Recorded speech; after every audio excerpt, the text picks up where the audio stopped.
Madam Vice Chancellor, colleagues, graduating students, and honored guests, it's with great pleasure that I present to you Dr. Jeffrey Turnbull. Jeff Turnbull received his medical degree from Queen's in 1978, after which he completed his internal medicine residency. He then joined the faculty at the University of Western Ontario, where he eventually chaired the Division of General Internal Medicine and served as Deputy Chief of the Department of Medicine. In 1991, he moved to the University of Ottawa as Vice Dean for Medical Education. In 2001, he was appointed Chair of the Department of Medicine, a position he held until 2008 when he became the Chief of Staff at the Ottawa Hospital.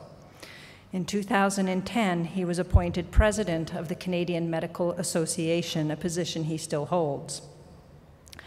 When I think of an exemplary medical physician, Dr. Turnbull has all of the credentials. He is professional, held in high esteem by his peers, passionate and dedicated to his profession.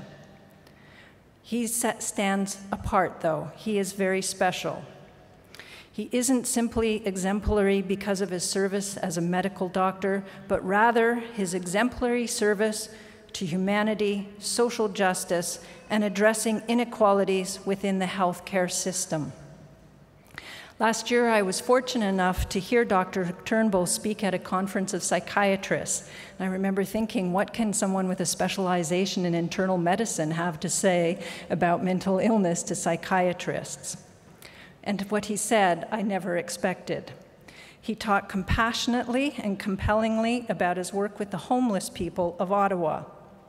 And while many of us try to look the other way when we come across the homeless and effectively render them invisible, Dr. Turnbull sees individuals who, for various reasons, have found themselves in impoverished circumstances, but who are just as deserving of respect, kindness, and quality of life, including access to health care, as any of us. He talked about their problems with addiction and mental illness and how these factors make treating some very serious physical health problems so challenging. But diabetes, hepatitis, respiratory illness, chronic bowel problems, HIV/AIDS are no less disruptive to the lives of the homeless than they would be if they happened to any one of us. In 2001, along with several other dedicated health workers and shelter managers, Dr. Turnbull helped create the Ottawa's Inner City Health Project, and he has been its medical director ever since.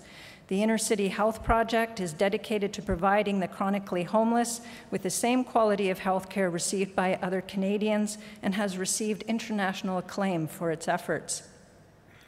In addition to his dedication to the homeless people of Ottawa, Dr. Turnbull was also Program Director of UNESCO's Community and Institutional Capacity and Sustainability Development in Bangladesh, Africa, and the Balkans. He has received numerous awards for his contributions, including the Order of Canada in 2007. Madam Vice Chancellor, in recognition of his outstanding contribution as a humanist engaged with service to our community, particularly with aid to the disenfranchised, I request that you confer the degree of Doctor of Laws honoris causa upon Jeffrey Turnbull. By virtue of the authority vested in me by the Faculty Senate and the Board, I hereby confer upon you the degree of Doctor of Laws honoris causa with all the rights, privileges, and a few responsibilities thereto pertaining. Congratulations, Dr. Turnbull.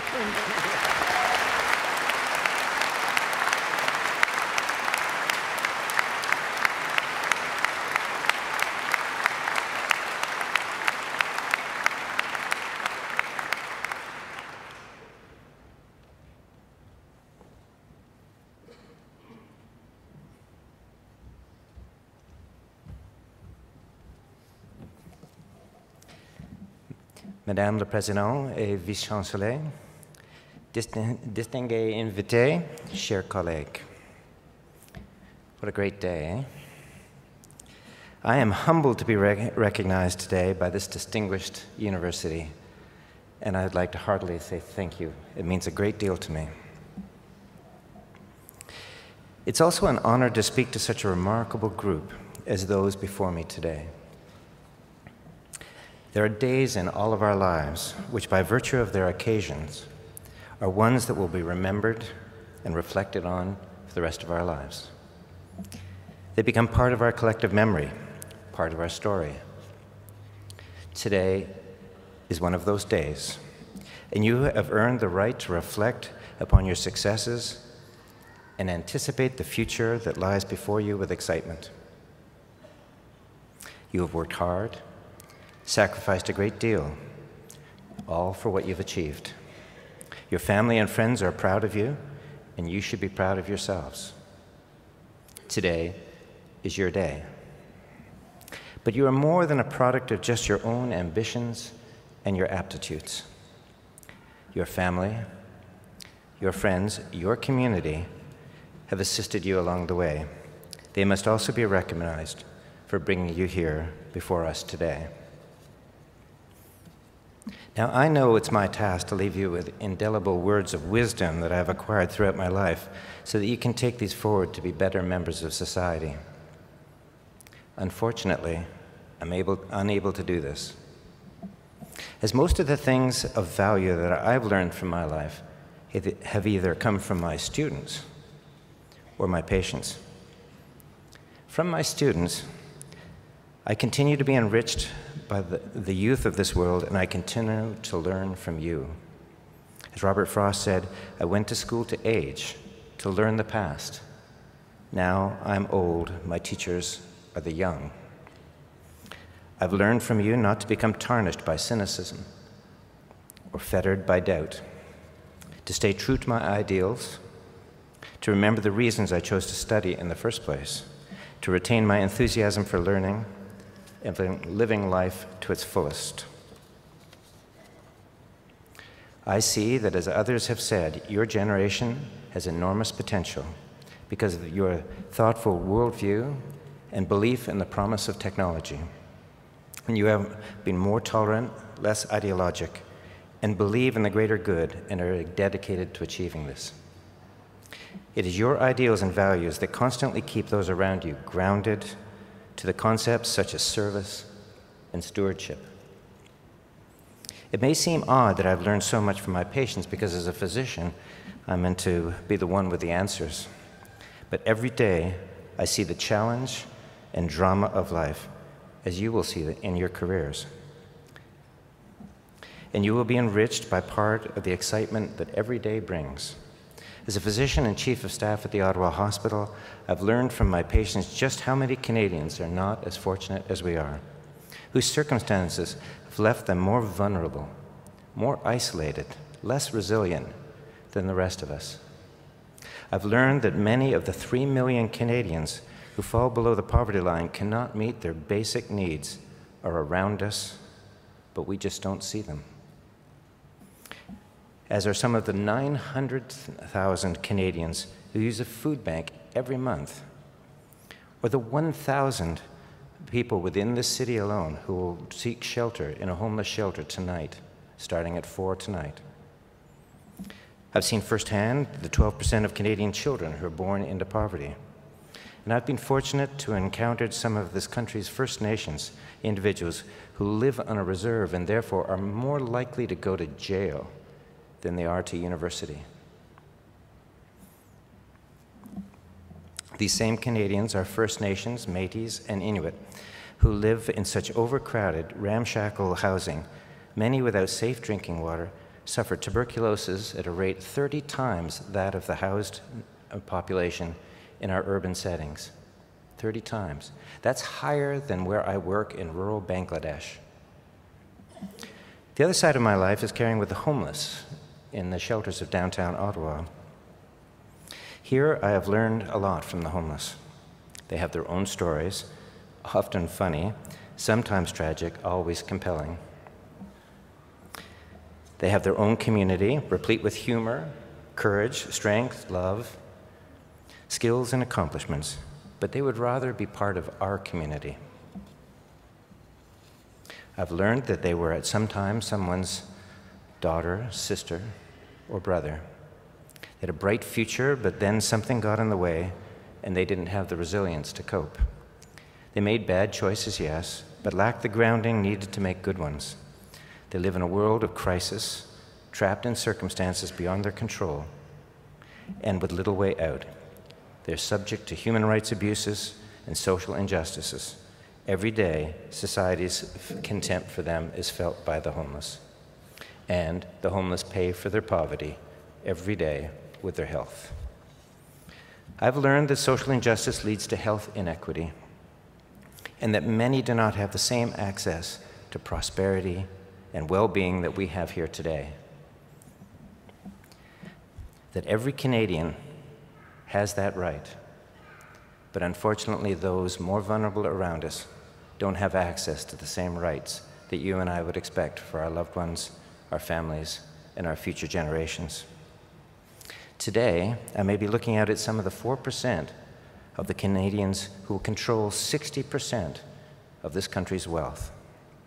You are a select group, and you've certainly earned all of it. But your good fortune does not come without a price. What I ask of you today is that you keep true to those values that you already possess, and that in your future success you remember those less fortunate, more vulnerable members of our community. Out of compassion, yes, that's very important, but as part of our fundamental pact with society, as our collective responsibility. In 1963, just a month before he was assassinated, John F. Kennedy told a graduating class in Amherst College that with privilege goes responsibility. We are all products of our community, and our successes, they are in part as a result of what our community has given us. We must speak out for those who cannot speak out for themselves. It's our moral obligation, our responsibility to that community, to that sense that we are all one. You may recall John Donne captured this when he said, "No man is an island entire of itself. Every man is a piece of the continent, a part of the main. Any man's death diminishes me, because I am involved in mankind, and therefore never send for whom the bell tolls. It tolls for thee." We must speak for the disabled. We must speak for our First Nations, those who are mentally ill, those with addiction, the poor, the homeless, those around who are most vulnerable, including the elderly and our children. We must give voice to those who are voiceless, empower those who are powerless. In return, you will be engaged in their struggles, and your lives will be forever enriched. I've come to understand that life is a journey that ultimately brings us back to where we started, in the realities of a stressful, busy workplace, establishing a home, a family, becoming part of a community. All of this craziness that comprises our lives, we frequently lose sight of what's important, the simple values that we started with. Certainly my work with the homeless has taught me to be a better person, to recognize the beauty in human relationships, to understand the courage needed to be poor. And above all, it's told me not to judge, but there, for the grace of God, go you or I. In closing, then, I have no wisdom, no thoughts laden with insight. You have all of that. You are already that person you aspire to be. The challenge is to remain so. As you enter the next phase of your lives, your job now simply is never lose sight of your values. Do not give them up for anyone or for anything. They got you this far. They are who you are. Your futures are bright. You have been taught here to aim high and work hard.